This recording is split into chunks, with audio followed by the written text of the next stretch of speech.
মনোবিজ্ঞান ও প্রাকৃতিক বিজ্ঞানের বিষয়বস্তুর মধ্যে পার্থক্য। Subject matter of psychology distinguished from subject matter of natural science. মনোবিজ্ঞানের বিষয়বস্তু হলো মন। মন সংক্রান্ত যে বিষয়বস্তু আলোচনা করে সেটাই হলো মনোবিজ্ঞান। আর প্রাকৃতিক বিজ্ঞানের বিষয়বস্তু হলো কোনো জড় পদার্থ বা প্রাণী বা উদ্ভিদ। সুতরাং দেখা যায় যে প্রাকৃতিক বিজ্ঞান তারা প্রাণী, উদ্ভিদ, জড় পদার্থ এইগুলো নিয়ে ব্যাখ্যা করে। মনোবিজ্ঞান ও প্রাকৃতিক বিজ্ঞানের পার্থক্য আলোচনা করতে গেলে প্রথমে দেখতে হবে প্রাকৃতিক বিজ্ঞান কী, তারপর মনোবিজ্ঞান প্রাকৃতিক বিজ্ঞান কিনা সেটাও পরীক্ষা করে দেখতে হবে। প্রাকৃতিক বিজ্ঞান জড় পদার্থের বিজ্ঞান এবং প্রকৃতির মধ্যে যেগুলো পাওয়া যায়, উদ্ভিদ, প্রাণী এবং জড় পদার্থ যা কিছু পাওয়া যায় সেই সকল বিষয়গুলো নিয়ে প্রাকৃতিক বিজ্ঞান আলোচনা করে। প্রাণী বা উদ্ভিদও এই বিজ্ঞানের বিষয়বস্তু হতে পারে। প্রাকৃতিক বিজ্ঞান পরীক্ষণ, পর্যবেক্ষণ, সংশ্লেষণ, বিশ্লেষণ এবং আরোহ ইত্যাদি পদ্ধতিগুলো এখানে গ্রহণ করা হয়ে থাকে। প্রকৃতির একরূপতা এবং সৃষ্টির মধ্যে কার্যকারণ সম্বন্ধ বিদ্যমান রয়েছে, অর্থাৎ একটা কিছু ঘটলে তারপরে আরও একটা ঘটবে, একটার সঙ্গে আরেকটা কানেক্টেড থাকে, তাই বলা হচ্ছে যে কার্যকারণ সম্পর্ক বিদ্যমান। মেঘ হলো বৃষ্টি হবে, এই রকম গাছে কুঁড়ি আছে ফুল ফুটবে, এই রকম যে এই যে কার্যকারণ সম্পর্ক রয়েছে এগুলো কিন্তু প্রাকৃতিক বিষয়বস্তুর মধ্যে বিদ্যমান থাকে। এই দুইটি সূত্র ও প্রাকৃতিক বিজ্ঞান স্বীকার করে নেয়। উন্ড প্রভৃতি মনোবিজ্ঞানীগণ তাই মনোবিজ্ঞানকে প্রাকৃতিক বিজ্ঞান বলতে চেয়েছেন, কিন্তু গভীরভাবে পর্যালোচনা করলে দেখতে পাবো মনোবিজ্ঞানের বিষয়বস্তু হলো মন, কোনো জড় পদার্থ নয়। কেননা প্রত্যেক মানুষের আলাদা আলাদা মন থাকে এবং সেই মন নিয়ে আলোচনা করা হলো মনোবিজ্ঞানের কাজ। এই মন চিন্তা করে, ইচ্ছা করে এবং অনুভব করে। মনের যে যে কাজগুলো রয়েছে, চিন্তা করা, ইচ্ছা করা, তার মধ্যে অনেক রকম ইমোশান থাকে, তাই তারা অনুভব করে। সুতরাং মনের এই সকল যে কার্যগুলো রয়েছে তাদের নিজস্ব ব্যক্তিভেদে কিন্তু এক এক রকম হয়ে থাকে। পরিবেশ এই মনকে প্রভাবিত করে। জড় পদার্থ একরূপই থাকে, তাকে ইচ্ছামতো পরীক্ষাগারে পরীক্ষা করা যায়, বিভিন্ন পরিবেশে তার প্রকৃতি পরিবর্তিত হয় না। কিন্তু মনোবিজ্ঞানের বিষয়বস্তু মনকে জানার জন্য পরীক্ষণ পদ্ধতি গ্রহণ করা হলেও তা সহজ নয় বা কৃত্রিম পরিবেশের প্রভাবমুক্ত হতে পারে না, কেননা বিভিন্ন ব্যক্তির মন বিভিন্ন রকম। মনোবিজ্ঞানেও মন জানার জন্য প্রাকৃতিক বিজ্ঞানের ন্যায় পরীক্ষণ, পর্যবেক্ষণ ইত্যাদি বিভিন্ন রকম পদ্ধতি গ্রহণ করা হয়। কিন্তু যেহেতু মন ব্যক্তিকেন্দ্রিক, নিজে ছাড়া নিজের মনকে জানা যায় না, কেননা অন্য ব্যক্তির ভেতরে কি হচ্ছে আমরা তার বাহ্যিক আচরণ দেখে জানার চেষ্টা করি, বোঝার চেষ্টা করি, কিন্তু তার ভেতরের যে রিয়েল কি হচ্ছে সেটা কিন্তু সহজে বোঝা যায় না। সেই জন্য মনোবিজ্ঞানে অন্তর্দর্শনের সাহায্য গ্রহণ করা হয়। প্রাকৃতিক বিজ্ঞানে অন্তর্দর্শন নেই, কেননা প্রকৃতিতে যেগুলো থাকে সেইগুলো আমরা দেখে, আমরা পরীক্ষা করে তবে আমরা কিন্তু সেইগুলো গ্রহণ করি। আর প্রাকৃতিক বিজ্ঞানের যে সকল পরীক্ষা সেগুলো কিন্তু দেশকাল নির্বিশেষে একই রকম হবে।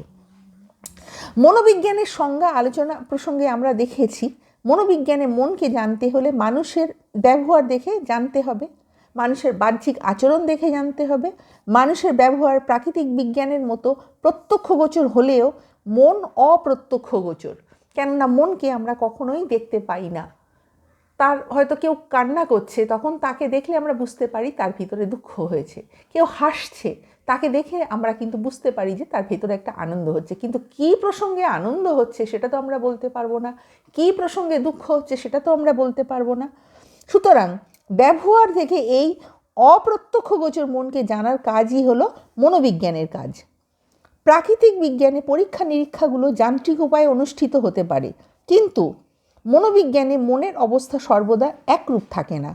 পরিবেশ ইত্যাদি তাকে প্রভাবিত করে বলে শুধু যান্ত্রিক পরীক্ষা মনোবিজ্ঞানে অচল, কেননা প্রত্যেক মানুষের মন আলাদা এবং তার কি হচ্ছে আমরা ভিতরে যে কি হচ্ছে আমরা কিন্তু সেটা সম্পূর্ণভাবে বুঝতে পারি না। তাই যান্ত্রিক পরীক্ষা মনোবিজ্ঞানে অচল। আবার প্রাকৃতিক বিজ্ঞানে যে সমস্ত পরীক্ষা করা হয় তা পরীক্ষক ভেদে বিভিন্ন হতে পারে না, কেননা সেটা হচ্ছে সার্বিক এবং সার্বজনীন হয়ে থাকে। প্রাকৃতিক বিজ্ঞানে যেগুলো পরীক্ষা করে দেখা হয় সেটা কখনো আলাদা আলাদা হতে পারে না, কারণ প্রাকৃতিক বিজ্ঞানের সূত্র অঙ্কের মতো, আর এখানে অঙ্ক কাজে লাগানো হয়। তাই প্রাকৃতিক বিজ্ঞানের যে সূত্র সেই অঙ্ককে কাজে লাগিয়ে যেহেতু করা হয়, তাই সেই যে মতবাদটা আসবে, যা ক্যালকুলেশনটা আসবে, সেটা কিন্তু একদম পুরো দেশকাল নির্বিশেষে সকলের কাছে একই রকম হতে হবে, যেহেতু অঙ্কের ক্যালকুলেশন থাকছে। যে কেউ তার পরীক্ষা করুক না কেন উত্তর একই হবে। আমরা যেমন ম্যাথ যখন প্র্যাকটিস করি কিংবা সায়েন্সের, কেমিস্ট্রি যে সকল ফর্মুলাগুলো রয়েছে সেগুলো কিন্তু কখনোই আলাদা হবে না। আমরা যেভাবেই যেখানে পরীক্ষা করি না কেন একই রকম হবে। কিন্তু মনোবিজ্ঞানে পরীক্ষকের ব্যক্তি মনের প্রভাব আসতে পারে। অতএব মনোবিজ্ঞানকে আমরা বিজ্ঞান বললেও প্রাকৃতিক বিজ্ঞান বলতে পারি না, কেননা মনোবিজ্ঞান সবসময় ব্যক্তির একটা নিজস্ব অন্তর্দর্শন থাকে, নিজস্ব অনুভূতি থাকে, এবং যার অন্তর্দর্শন হচ্ছে, যার অনুভূতি একমাত্র সেই কেবল বলতে পারে। অন্যজন কিন্তু তার ভেতরে কি হচ্ছে সে সহজে কিন্তু বলতে পারে না। কিছুটা বলা যায় আনন্দ, দুঃখ এগুলো হচ্ছে, বা কিন্তু তার যে রিয়েল প্রকৃত কি হচ্ছে সেটা কিন্তু বোঝা খুবই মুশকিল। তাই আমি এখানে 10টা পরপর আমি এখানে পার্থক্য এখানে যে পার্থক্য রয়েছে আমি পয়েন্ট আকারে বলবো। মনোবিজ্ঞান এবং ন্যাচারাল সায়েন্সের মধ্যে যে পার্থক্যটা রয়েছে সেইটা আমি কিন্তু একটা একটা করে বলতে থাকবো। নাম্বার 1, সংজ্ঞাগত দিক থেকে আমরা যদি বলি তাহলে মনোবিজ্ঞান এটা মানুষের আচরণ ও মানসিক প্রক্রিয়ার বিজ্ঞানসম্মত পাঠ, আর প্রাকৃতিক বিজ্ঞান এটা প্রকৃতির ভৌত জগৎ এবং প্রাকৃতিক ঘটনাবলীর পাঠ। নাম্বার 2, এখানে আলোচনার বিষয়বস্তুও রয়েছে। মনোবিজ্ঞানের এবং ন্যাচারাল সায়েন্সের ক্ষেত্রে দেখা যায় মনোবিজ্ঞানের মূল বিষয়বস্তু হলো চেতনা, ব্যক্তিত্ব, আবেগ এবং বুদ্ধি, আর ন্যাচারাল সায়েন্সের মূল বিষয়বস্তু হলো জড় পদার্থ, শক্তি, জীবন, জীববিজ্ঞান যেটাকে বলা হয়, এবং রাসায়নিক দ্রব্য।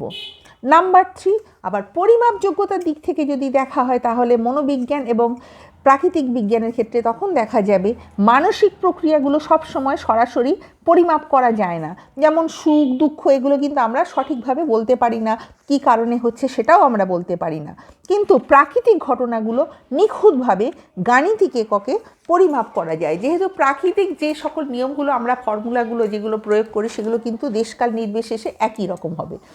নাম্বার 4, পরিবর্তনের হারের ক্ষেত্রেও দেখা যাচ্ছে মনোবিজ্ঞানের মানুষের আচরণ, পরিবেশ ও পরিস্থিতির সাথে দ্রুত পরিবর্তিত হতে পারে, আর প্রাকৃতিক বিজ্ঞানের ক্ষেত্রে প্রাকৃতিক নিয়মগুলো সাধারণত স্থির এবং ধ্রুবক, যেমন অভিকর্ষজ, ত্বরণ, এগুলো যে প্রাকৃতিক বিজ্ঞানের যে নিয়মগুলো রয়েছে এগুলো কিন্তু ধ্রুব সত্য, এগুলোকে কেউ কখনো চেঞ্জ করতে পারে না। নাম্বার 5, ব্যক্তিনিষ্ঠতা। এই দিক থেকেও আমরা যদি দেখি মনোবিজ্ঞানে এখানে ব্যক্তির নিজস্ব অনুভূতি বা সাবজেক্টিভিটি গুরুত্ব পায়, আর ন্যাচারাল সায়েন্সের ক্ষেত্রে এটা সম্পূর্ণভাবে বস্তুনিষ্ঠ বা অবজেক্টিভ এবং ব্যক্তিগত প্রভাবমুক্ত। তাই ন্যাচারাল সায়েন্সের ক্ষেত্রে আমি একটা যেমন ইচ্ছা বলে দিলাম, যেমন ইচ্ছা একটা ক্যালকুলেশন করে দিলাম, সেটা কিন্তু হবে না। ঠিক পদ্ধতিতে সঠিকভাবে সেই ফর্মুলাটা আনলে, সেই গাণিতিক নিয়মটা প্রয়োগ করলে তবেই কিন্তু সেখানে ঠিক হবে। তাই বলা হচ্ছে যে ন্যাচারাল সায়েন্স কিন্তু ব্যক্তিগত প্রভাবমুক্ত। নাম্বার 6, গবেষণার পদ্ধতির ক্ষেত্রে আমরা যদি দেখি মনোবিজ্ঞানে এখানে পর্যবেক্ষণ ও পরীক্ষণের পাশাপাশি অন্তর্দর্শন, যেটাকে ইন্ট্রোস্পেকশন মানে ইংলিশে বলা হয়, সেটাও ব্যবহার করা হয়। আর প্রাকৃতিক বিজ্ঞানের ক্ষেত্রে দেখা যাচ্ছে শুধুমাত্র পর্যবেক্ষণ, পরীক্ষণ এবং গাণিতিক বিশ্লেষণ ব্যবহার করা হয়। নাম্বার 7, নিয়ন্ত্রিত পরিবেশ। এই ক্ষেত্রে কি দেখা যাচ্ছে মনোবিজ্ঞানে ল্যাবরেটরিতে মানুষের সব ধরনের আচরণ কৃত্রিমভাবে তৈরি করা অসম্ভব, কেননা এগুলো তো মানে ন্যাচারালি হয়ে থাকে মানুষের ভেতরে। তাই এটা কিন্তু আর্টিফিশিয়ালভাবে আমরা যদি ল্যাবরেটরিতে করতে যাই সেটা কিন্তু একটা তৈরি করা অসম্ভব হয়ে পড়ে। কিন্তু প্রাকৃতিক বিজ্ঞানে ল্যাবরেটরিতে কঠোর নিয়ন্ত্রণের মাধ্যমে পরীক্ষা সম্পন্ন করা সহজ। নাম্বার 8, আবার ভবিষ্যৎবাণীর ক্ষেত্রে যদি দেখা যায় তাহলে মনোবিজ্ঞানে মানুষের আচরণের ক্ষেত্রে 100% নির্ভুল ভবিষ্যৎবাণী করা কঠিন, কেননা এটা যেহেতু ইন্ট্রোস্পেকশন হয় এবং অনেক কিছু দেখা যায় যে যান্ত্রিক যেগুলো হয় সেগুলো কিন্তু সঠিকভাবে ভবিষ্যৎবাণী করা কখনোই যায় না। কিন্তু প্রাকৃতিক বিজ্ঞানে যেমন পদার্থবিজ্ঞান অত্যন্ত নির্ভুল এবং ভবিষ্যৎবাণী করা এখানে সম্ভব হয়। নাম্বার 9, এবার লক্ষ্যের দিক থেকে আমরা যদি আলোচনা করি তাহলে দেখা যাবে মনোবিজ্ঞানের প্রধান লক্ষ্য হলো আচরণের ব্যাখ্যা করা এবং মানসিক সুস্থতা নিশ্চিত করা, আর প্রাকৃতিক বিজ্ঞানের লক্ষ্য হলো প্রাকৃতিক রহস্য উদ্ঘাটন এবং প্রাকৃতিক নিয়ম আবিষ্কার করা। কোনো কিছু প্রকৃতিতে নতুন যে হয়তো নতুন কিছু হলো, সেইগুলোর যে নিয়ম সেইগুলো আবিষ্কার করাই হলো এবং রহস্য যেগুলো হয় সেগুলো উদ্ঘাটন করাই হলো ন্যাচারাল সায়েন্সের কাজ। নাম্বার 10, মনোবিজ্ঞানের ক্ষেত্রে উদাহরণ হলো সামাজিক মনোবিজ্ঞান, ক্লিনিক্যাল মনোবিজ্ঞান, এই রকম মানে শিশু মনোবিজ্ঞান, এই রকম বিভিন্ন রকম মনোবিজ্ঞান রয়েছে। আর যেটা হচ্ছে ন্যাচারাল সায়েন্সের ক্ষেত্রে উদাহরণ হলো পদার্থবিজ্ঞান, জীববিজ্ঞান, রসায়ন, এইগুলো হলো ন্যাচারাল সায়েন্সের উদাহরণ। আমার ভিডিও তোমাদের ভালো লাগলে লাইক, কমেন্ট, শেয়ার এবং সাবস্ক্রাইব করতে ভুলবে না। নেক্সট টাইম আমি আরও একটা নতুন ভিডিও নিয়ে তোমাদের সামনে উপস্থিত হব।